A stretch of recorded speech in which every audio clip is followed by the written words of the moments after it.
తీసుకొని ఈ కూటాన్ని ప్రారంభం చేసి ఉంటామండి. వాక్యంలోకి వెళ్ళిపోవడం. మహోన్నతుడు మహాగణుడు అయిన మా ప్రియ పరలోకమందున్న మా తండ్రి, దేవా, నీ కృపలో నీ ప్రేమలోనైనా ఆరోగ్యాన్నిచ్చి ఆయుష్యాన్నిచ్చి ప్రభువ, నీ పాద సన్నిధిలోనైనా మమ్మల్ని అందరిని నడిపించినందుకు స్తోత్రం. ఎన్నిక లేని వారు అయోగ్యమైన మమ్మల్ని తండ్రి ప్రేమించారు, కృప చూపించారు. మా పట్ల తండ్రి దయని చూపించి తండ్రి నీ సన్నిధిలో తండ్రి నీ మాటలు వినడానికి తండ్రి రప్పించినందుకు స్తోత్రం. నైనా నీ మాటలు వినిచ్చేందుకు తండ్రి చెబుతున్న నాకును మంచి ఆత్మ సహాయాన్ని దయచేయండి తండ్రి. వింటున్న తండ్రి నీ కుమారులు కుమార్తెలకు మంచిగా తండ్రి వినగలిగే మంచి మనసును ప్రసాదించమని తండ్రి, నా జ్ఞానాన్ని నేను ఆధారం చేసుకుని మాట్లాడక తండ్రి నీ ఆత్మ సహాయాన్ని కోరచ్చు తండ్రి. నీ ఆత్మ సహాయంతో మాట్లాడలాగా సహాయాన్ని దయచేయమని మా ప్రభు నీ ప్రియ కుమారుడు యేసుక్రీస్తు అతి శ్రేష్టమైన నామములో ఈ చిన్ని ప్రార్థనలు అడుగుచున్నాము మా తండ్రి, ఆమేన్. క్రీస్తునందు ప్రేమైన సహోదరులారా, దేవాది దేవుడు మనలందరినీ ఆయుష్యం నుంచి ఆరోగ్యం నుంచి తన పాద సన్నిధిలో కాపాడినందుకు తండ్రి అయిన దేవునికి నీ కుమారుడైన యేసుక్రీస్తు ద్వారా మహిమ స్తుతులు కలుగును కాక. కూడి వచ్చిన మీ అందరికీ కూడా మన ప్రభు లోకరక్షకుడైనటువంటి యేసుక్రీస్తు అతి శ్రేష్టమైన నామములో నా హృదయపూర్వకంగా వందనములు తెలియజేసుకుంటున్నాను.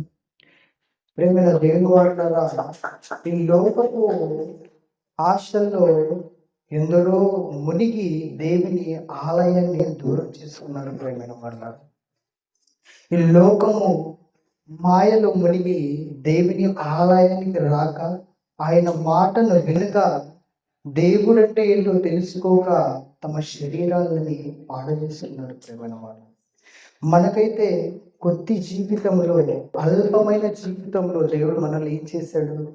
కృప చూపి కరుణించి ఏం చేశాడు? ఆయన మాటలు వినడానికి మనల్ని ఏం చేశాడంటే ఆయన సన్నిధులకు రప్పించుకున్నాడు. ప్రేమ దేవుని వల్ల మనిషి ఆయుష్కాలం చాలా చిన్నది. ప్రేమైన వారు, మనిషి ఆయుష్కాలం చూసుకుంటే చాలా చిన్నది. కానీ ఈ చిన్న ఆయుష్కాలంలో మనిషి ఏం చేస్తున్నాడంటే ఏదో సంపాదించాలి, ఏదో చెయ్యాలి అనుకుంటున్నాడు. కానీ దేవుడు ఈ ఆశని ఎందుకు ఇచ్చాడన్నది మనుషులుగా మనము ఆలోచన చేయట్లేదు. ప్రేమైన వాళ్ళు, దేవుడు ఎందుకు ఇచ్చాడు ఈ ఆశని అని మనం ఆలోచన చేయట్లేదు. దేవుడు మన భక్తిని బట్టి కానీ, మన జ్ఞానమును బట్టి కానీ, మన శక్తిని బట్టి కానీ దేవుడు ఈరోజు మనకి ఆయుష్ని ఇవ్వలేదు. ప్రేమైన వాళ్ళ, మన భక్తిని బట్టి ఇవ్వలేదు, మన జ్ఞానాన్ని బట్టి ఇవ్వలేదు, కానీ ఆయన కృపను బట్టి ఇచ్చాడు. ఆయన కృపను బట్టి మారుకోని మారుతరల ఆశ కలిగి దేవుడు ఈ సమయాన్ని మనందరికీ దయచేశాడు అని చెప్పటంలో ఏ అభ్యంతరం లేదు. ప్రేమైన వాళ్ళు, ఎందుకు నన్ను ఈ మాట అంటున్నారంటే, ఎందరో బలవంతులు అనుకున్న వాళ్ళు మట్టిలో కలిసిపోయారు, ఎందరో శక్తివంతులు అనుకున్న వాళ్ళు, ఎందరో జ్ఞానం అనుకున్న వాళ్ళు ఈరోజు మట్టిలో కలిసిపోయారు. ప్రేమైన వాళ్ళు, అంటే మనిషి బలం అన్నది, మనిషి శక్తి అన్నది, మనిషి జ్ఞానం అన్నది అసలు మనిషిని బ్రతికించలేదా? లేదు. ప్రేమైన వాళ్ళు, మనిషి దేనిలో బ్రతుకుతున్నాడు? అసలు ఏమి నుంచి బతుకుతున్నాడు మనిషి అంటే దేవుని నుండి వచ్చిన మాటలలోనే బతుకుతున్నాం. మనం ఏమిటి వల్ల బ్రతుకుతాం? ప్రేమ వాళ్ళ మనమందరూ ఆయన నుండి వచ్చిన మాట, ఆ మాట వలన మనమందరూ బ్రతుకుతున్నాం. మానవుడిగా మనుషులు పుట్టుక ఎలా జరిగిందని ఒకసారి మనం ఆలోచన చేసుకుంటే, మనిషి పుట్టినప్పుడు ఎలా పుడతాడు? ప్రేమ ఏమి లేనివాడుగా ఈ భూమి మీద పుడతాడు. ఏమి లేనివాడుగా పుట్టిన తర్వాత కొద్ది వయసులో అన్ని సంపాదించుకుంటాడు, అన్ని కూడు పెట్టుకుంటాడు. కానీ ఏదో సంపాదించుకోవాలి అనుకుంటాడు. ప్రేమను పుట్టుకతో ప్రారంభమైన ఈ జీవితంలో, చిన్న జీవితంలో ఏదో సంపాదించుకోవాలి, ఏదో కూడబెట్టుకోవాలనుకుంటున్నారు కానీ దేవుడు ఏమంటున్నాడో తెలుసా? దేవుడు ఏమంటున్నాడంటే, మీరు ఈ భూమి మీద ధనాన్ని కూర్చుకోకండి అంటున్నాడు ప్రేమన వర్క. ఏమంటున్నాడు? ఈ భూమి మీద ధనాన్ని కూర్చుకోకండి. అయితే దేవుడు మనకి ఏమంటున్నాడంటే, భూమి మీద ఏది సంపాదించుకోకండి. మరి ఎక్కడ సంపాదించాలి? పరలోకంలో సంపాదించాలి. అంటే భూమి మీద డబ్బు సంపాదించకూడదా? పరలోకంలో ఆస్తి సంపాదించుకోకూడదా? మరి ఏం సంపాదించాలి? మనమేమో డబ్బు కోసమే కదా, డబ్బు కోసమే కదా మనందరం కష్టపడుతున్నాం. డబ్బు కోసమే కదా అందరి పనికి పోతున్నాం. అయితే దేవుడి భూమి మీద ఏమి సంపాదించుకోకండి, పరలోకంలో సంపాదించుకోండి అంటున్నారండి. పరలోకంలో సంపాదించుకోండి అంటున్నాడండి. భూమి మీద ఎన్నాళ్ళు బ్రతుకుతారంటే కొన్ని రోజులే బ్రతుకుతారు. అందుకని మీరు ఏం చేయాలంటే పరలోకంలో సంపాదించుకోండి. భూమి మీద ఎవరు ఎత్తుకొని పోతారు తెలుసా? మీ ధనాన్ని దొంగలు ఎత్తుకొని పోతారు. లేక నువ్వు కూడబెట్టిన ధనాన్ని ఒక రోజు మట్టిలోకి వెళ్ళిపోయిన తర్వాత ఎవరు కూడబెట్టిన ధనాన్ని నీ కుమార్తెలు వారు తీసుకుంటారు. అయితే మరి పరలోకంలో నాకున్న ధనం ఏంటి? అసలు ధనం అంటే ఏంటి? పరలోకం అంటే సక్రియలని ధనాన్ని సంపాదించుకోవాలి. ఏంటి ప్రేమైన వాళ్ళరా? సత్క్రియలు. భూమి మీద ఏం సంపాదించాలి మనం అంటే డబ్బు కాదు. ఏం సంపాదించాలి? సత్క్రియలు. సత్క్రియలు అంటే మంచివి. మంచివి అంటే ఏంటి ప్రేమైన వాళ్ళరా? దేవుని కోసం ప్రతీది వదులుకోవడం సంపాదించుకోవాలి మనం. దేవుని కోసం ప్రతీది వదులుకోవడం సంపాదించాలి. ఈరోజు ఎవరైనా ఒక మాట్లాడితే ఎవరైనా తట్టుకుంటారా? తట్టుకోని ప్రేమైన వాళ్ళు. అయ్యో నాకు ఈయన ఈ మాట అన్నాడు కదా అంటున్నాము. కానీ దేవుడు ఎన్నో వాళ్ళు ఇలాంటి బోధకుల ద్వారా, సేవకుల ద్వారా ఎన్నో మాటలు వినిపిస్తున్నాడు. అయితే మన హృదయం ఇంటికి మార్పు కలగట్లేదండి. ఒక మనిషి అంటున్నాడంటే అయ్యో నన్ను ఈయన ఈ మాట అన్నాడు కదండి, ఆయన కనబడినప్పుడల్లా జ్ఞాపకం వస్తుంటుంది. కానీ దేవుడు ఎన్నో మాటలు వినిపిస్తున్నాడు ప్రేమ. అయితే మన హృదయం ఇంటికి ఆలోచించట్లేదు. ఎందుకు ఆలోచించట్లేదు?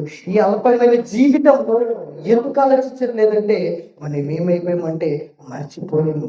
మన పుట్టుక ఎందుకు జరిగిందో మర్చిపోయాము. అసలు ఎందుకు బ్రతుకుతున్నామో మర్చిపోయాము. అసలు ఈ భూమి మీద ఏం సంపాదించుకున్నామని వీటిని గురించి ఆలోచించి అసలు నన్ను పుట్టుకున్న రహస్యాన్ని గురించి మర్చిపోయాము. చనిపోయిన తర్వాత ఏం జరుగుతుందని రహస్యాన్ని గురించి మర్చిపోయాం ప్రేమైన వాళ్ళ. దేవుడు ఏమంటున్నాడు తెలుసా? మట్టి అంటున్నాడు.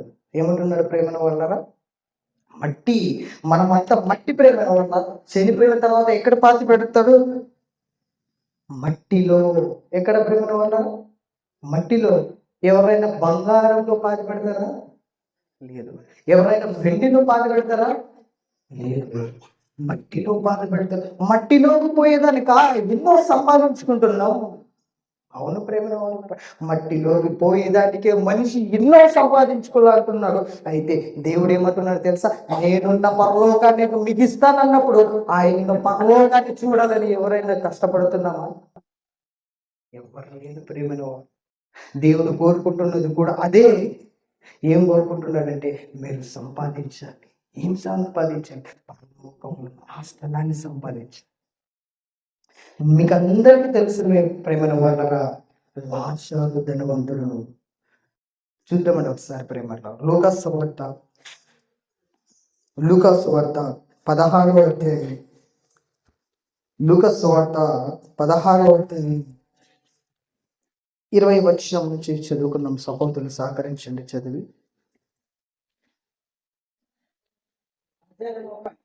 లాజరు అను ఒక దరిద్రుడు వాడు కురుపులతో నిండినవాడు. ఒక నిమిషం ఆగన. లాజరు ఒక దరిద్రుడు ఉన్నాడంట. ఎలాంటి వాడు?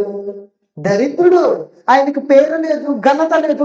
అసలు ఆయన గురించి ఎవ్వరు పట్టించుకునే ఒక దరిద్రుడు ఉన్నాడు. కానీ జీవగ్రంథంలో ఆయన పేరుంది. జీవగ్రంథంలో ఆయన పేరుంది ప్రేమైన మాట్లారా. లాజరు అని ఒక ధనవంతుడు ఉన్నాడు. చదవన్నా. ధనవంతుడు కూడా ఉన్నాడంట ప్రేమను వాళ్ళ. లాజరు ఒక దరిద్రుడు ఉన్నాడు, అలాగే ధనవంతుడు కూడా ఉన్నాడు. ఆ ధనవంతుడు ఏం చేసేవాడంట? ప్రతిరోజు ఏం చేసేవాడు? తింటూ త్రాగొచ్చు, మంచి వస్త్రాలు ధరించుకునొచ్చు, బంగారం ధరించుకునొచ్చు, ప్రతిరోజు సుఖించేవాడంట. అయితే దరిద్రుడనే ఒక లాజరు ఉండేవాడంట. ఆయన ఏం ఆలోచన తెలుసా? ఆయన ఆలోచన ఏమంటే, ఆయన తింటున్నప్పుడు రొట్టె ముక్కలు ఏదో కింద పడదా చూడండి, వాటిని తిని తృప్తి పొందాలని అంతే ఆలోచన ప్రేమ. ఆయన ఆలోచన అంతా భూమి మీద ఏమన్నది తెలుసా? నేను పరలోకానికి వెళ్ళాలన్న ఆలోచన తప్ప వేరే ఆలోచన లేదు. అందుకనే దరిద్రుడుగా ఉన్నాడు. ఎవరైనా లాజరు అని ఒక దరిద్రుడు నేను, అలాగే ధనవంతుడలే వాడుకోడు. అయితే ధనవంతునికి పరలోకం దొరికిందా? లాజరుకి పరలోకం దొరికిందా? మన లెక్క పూర్తయితే ఎవరికి దొరకాలి పరలోకం? ఎవరికి దొరకాలమ్మా? ధనవంతుడికి దొరకాలి. ఎందుకు? ప్రతిరోజు సంతోషపడుతున్నాడు కదా భూమి మీద. కరెక్టగా? ప్రతిరోజు సంతోషపడుతున్నాడు కదా. అయితే చనిపోయిన తర్వాత ఎక్కడికి వెళ్ళాడంట ఆయన? ఎక్కడికి వెళ్ళాడు? యాతన పడు స్థలానికి. అసలు నెమ్మదే లేని స్థలానికి వెళ్ళిపోయాడు ఆయన. లాజరు అనే దరిద్రుడు ఎక్కడికి వెళ్ళాడు? పరలోకానికి. పరలోకానికి పరదేశికి వెళ్ళిపోయాడంటే ప్రేమైన వాళ్ళ. 26 వచ్చిన చూద్దాం ప్రేమైన వాళ్ళు. అంతేకాక ఒక నిమిషం, 25 వచ్చిన నుంచి 25.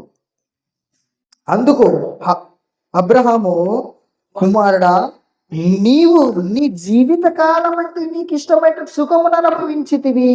చనిపోయిన తర్వాత ధనవంతుడు లాజరుని చూశాడంట. పరదేశంలో ఉండుట ఇక్కడ భూమి మీద దరిద్రుడిగా బ్రతికిన వాడు పరలోకములో సుఖించుట, పరదేశంలో ఉండుట చూచి, అయ్యో నేను యాతన పడుతున్నాడు, నా దగ్గర ఒక రోజు నా పాదాలకి నా దరిద్రుడు పరదేశంలో నెమ్మదనే స్థలంలో ఉన్నాడు. అందుకో ఏమంటాడు? తండ్రి అయిన అబ్రహమా, నా ఎందుకు కనికరపడవయ్యా, నా ఎందుకు కనికరపడు, నా ఎందుకు కనికరపడి నువ్వేం చేయాలంటే, నీతో ఉన్నాడే లాజరు, అదే లాజరు భూమి మీద ఉన్నప్పుడు ఆయన పాదాల కింద ఉన్నప్పుడు ఏమైనా పట్టించుకున్నాడు? ఏమన్నా పట్టించుకోలేదు ప్రేమన వల్ల.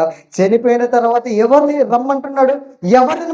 ఎవరు నా దగ్గరికి రమ్మంటున్నాడంటే, దరిద్రుడైన లాజరు నా దగ్గరికి పంపించు, నేను బాధపడుతున్నాను, యాతన పడుతున్నాను, ఈ ఒక్క బాధాకరమైన అగ్నిలో నేను అసలు తట్టుకోలేకపోతున్నాను. ఆ దరిద్రుడైన ఆ లాజరును పంపించినప్పుడు ఆ లాజరు గురించి అబ్రహాము గారు ఏమంటున్నాడు తెలుసా? కుమారుడా, 25 వచ్చిన. అందుకు అబ్రహాము, కుమారుడా, నీవు నీ జీవితకాలం అంతా నీకు ఇష్టమైనట్టు సుఖాన్ని అనుభవించావు. నువ్వు భూమి మీద ఎలా బ్రతికావు? సుఖాన్ని అనుభవించావు. ఇప్పుడు నీవు సుఖాన్ని అనుభవించావు కాబట్టి నీకు ఎక్కడికి వెళ్ళాలి? నరకానికి వెళ్ళాలి. నువ్వు సుఖాన్ని అనుభవించావు కాబట్టి నువ్వు ఎక్కడికి వెళ్ళాలి? ఎక్కడికి వెళ్ళాలమ్మా? మీరు చెప్పాలి. ఎక్కడికి వెళ్ళాలి? నరకానికి వెళ్ళాలి. లాజరు కష్టాన్ని అనుభవించాడు భూమి మీద. ఎక్కడికి వెళ్ళాలి ఆయన? పరలోకానికి వెళ్ళాలి, నెమ్మది స్థలానికి వెళ్ళాలి. ఇప్పుడు చెప్పండి, ఏం కూడబెట్టుకోవాలి భూమి మీద? ఏం కూడబెట్టుకోవాలి? ధనం కూడబెట్టుకోవాలా? ధనం కాదు ప్రేమిన వాళ్ళ. భూమి మీద ఎలా బ్రతికామన్నది పాయింట్ కాదు. ఆయన కోసం బ్రతికామా, పరలోకానికి వెళ్ళామా అన్నది పాయింట్. ఎవరికి? లాజరుకి. భూమి మీద నాకు వస్త్రాలు ఉన్నాయనేది నాకు తెలీదు, భూమి మీద నేను దరిద్రుడిగా బ్రతికానో నాకు తెలీదు, భూమి మీద నాకు ఒక పేరున్నదో నాకు తెలియదు, కానీ పరలోకమున జీవ గ్రంథంలో నా పేరున్నదా అని ఆలోచన చేశాడు. ఎవరు? లాజరు. కానీ ధనవంతుడు ఆలోచన చేయలే. ఏం చేశాడు? భూమి మీద శ్రమను పోస్తే చాలా అనుకున్నాడు. ఒక రోజు, ఇప్పుడు ఈరోజు మనం కూడా అలానే ఉన్నామో ఒకసారి ఆలోచించేద్దాం. ధనవంతుల్లాగా సుఖాన్ని అనుభవించాలనుకుంటున్నామా? దరిద్రుల్లాగా భూమి మీద బతికి పరలోకానికి, పరదేశికి, నెమ్మది స్థలానికి వెళ్ళాలనుకుంటున్నాము. ఎక్కడ వెళ్ళాలనుకుంటున్నాం ప్రేమ వాళ్ళ? ఆ లోకాన్ని ఎవరు చూశారులే. ఒకరోజు ఇదే మాటే నా సహోదరులకు చెప్తుంటే, ఆ లోకాన్ని ఎవరు చూశారు? నువ్వు చూసావా అన్నాడు. నువ్వు చూసావా? నువ్వు చూసావా, నేను చూసావు కాదు. సాక్షాత్తం బైబిల్ చెప్తుందయ్యా. దేవుడే మనకు చెప్తున్నాడు. దేవుడే దీనుడే మన దగ్గరికి వచ్చి చెప్తున్నాడు. ఏమని? పరలోకం ఉందని చెప్తున్నాడు ప్రేమ వాళ్ళ. ఇవే మాటలు అన్నప్పుడు నా సహోదరుడు పట్టించుకోవడం. నువ్వు చూసావా దేవుణ్ణి అన్నాడు ప్రేమైన వాళ్ళ.